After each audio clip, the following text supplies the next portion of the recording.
After World War II and the defeat of Nazi Germany from 1945 to 1946, the United States, the United Kingdom, the Soviet Union, and France held a series of military tribunals known as the Nuremberg trials to prosecute leading Nazi officials for their atrocious crimes against humanity, their war crimes, and crimes against peace.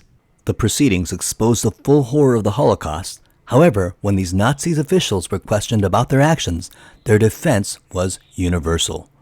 We were just following orders, and this was a disturbing idea. After all, we live in a hierarchical society with businesses, corporations, a military, where following orders is essential for good order and discipline. What would be the impact of saying, don't follow orders? Well, ultimately, the Nuremberg trials established the legal precedent that following orders was not a valid defense and helped shape the modern international law and the creation of later institutions such as the International Criminal Courts.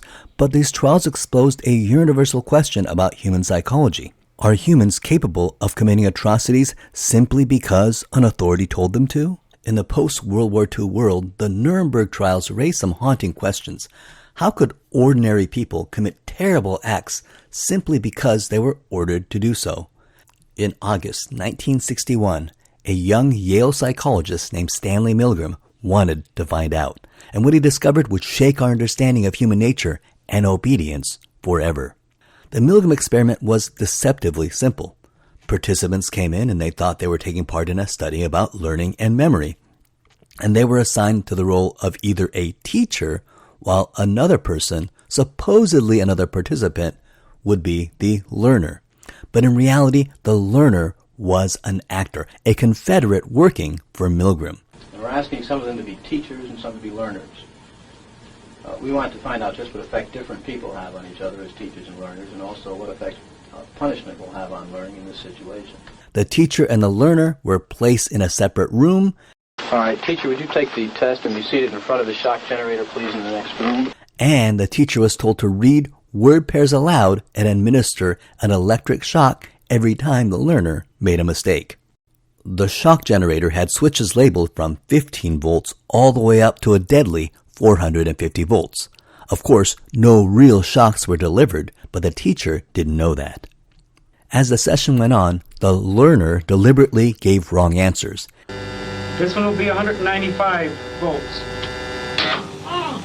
The teacher, the actual participant in the study, was instructed by a stern man in a lab coat, the experimenter, to increase the voltage every time the learner made the mistake. And soon the learner, the actor, began to protest, shouting in pain, begging to stop, and eventually falling silent. This will be at 3:30. Now the participants, the teachers, were hesitant, trembling, sweating, and pleading to stop the experiment. But when the authority figure calmly said, "It's absolutely essential that you continue," most of them did. Go on. That guy's hollering in there. Well, there's a lot of them here, you know. They have a heart condition there. You want me to go? Just continue, please. Sharp.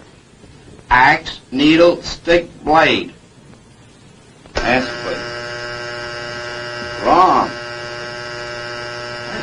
I'm up to 180 volts. Please continue, teacher. Needle, you're gonna get a shock. 180 volts. Oh! I can't stand the pain. Let me out of You can't stand it. I'm not gonna kill that man in there. You hear him hollering there? He's As I said dying. before, the shocks may be painful, but they're not but he's in dangerous. there hollering. He can't stand it. What if something happens to him?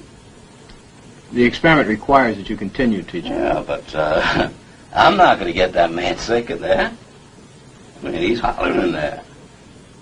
You know what I mean? Whether the learner likes it or not, we must go on until he's learned all the word I pairs. refuse to take the responsibility of getting hurt in there. I mean, who's going to take the responsibility if anything happens to that gentleman? I'm responsible for anything that happens here. Continue, please. All right, next one, slow. Wrong. Answer is neck. 300 volts. And the question was simple. How far would people be willing to go to obey orders even when it meant hurting somebody else? Before the experiment, Milgram expected only a small fraction of participants would go all the way to the deadly 450 volts. But the results were shocking, pardon the pun. 65% of participants continued to the maximum voltage, believing they were delivering potentially lethal shocks. Not one person stopped before reaching the very painful 300 volts.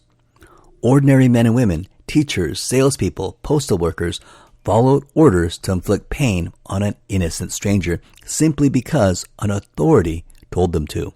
And after the study, when later asked why they obeyed, most of them said, "I was just following instructions." The Milgram experiment sparked outrage, and critics called it unethical, even cruel, and the participants were traumatized, believing they had harmed someone else.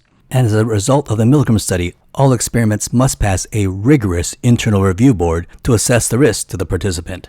But it became one of the most influential studies in psychology, exposing how easily regular people like us surrender moral judgment under pressure from authority. Milgram concluded that obedience isn't about evil people, it's about ordinary people in extraordinary circumstances, obeying figures they perceive as legitimate and responsible. His findings offered chilling insights into how atrocities can happen, not just in war, but in workplaces, governments, and everyday life.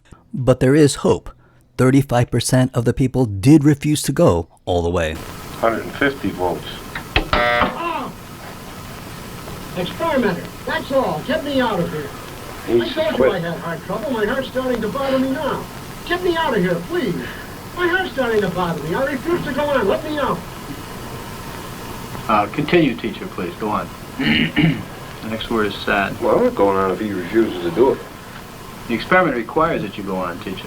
If he refuses, I won't. Whether the learner likes it or not, we must go on until he's learned all the word Take the check back. I'm not going to hurt the guy. No, the check's not the issue. It's absolutely essential that you continue. Well, he don't want to. I refuse to.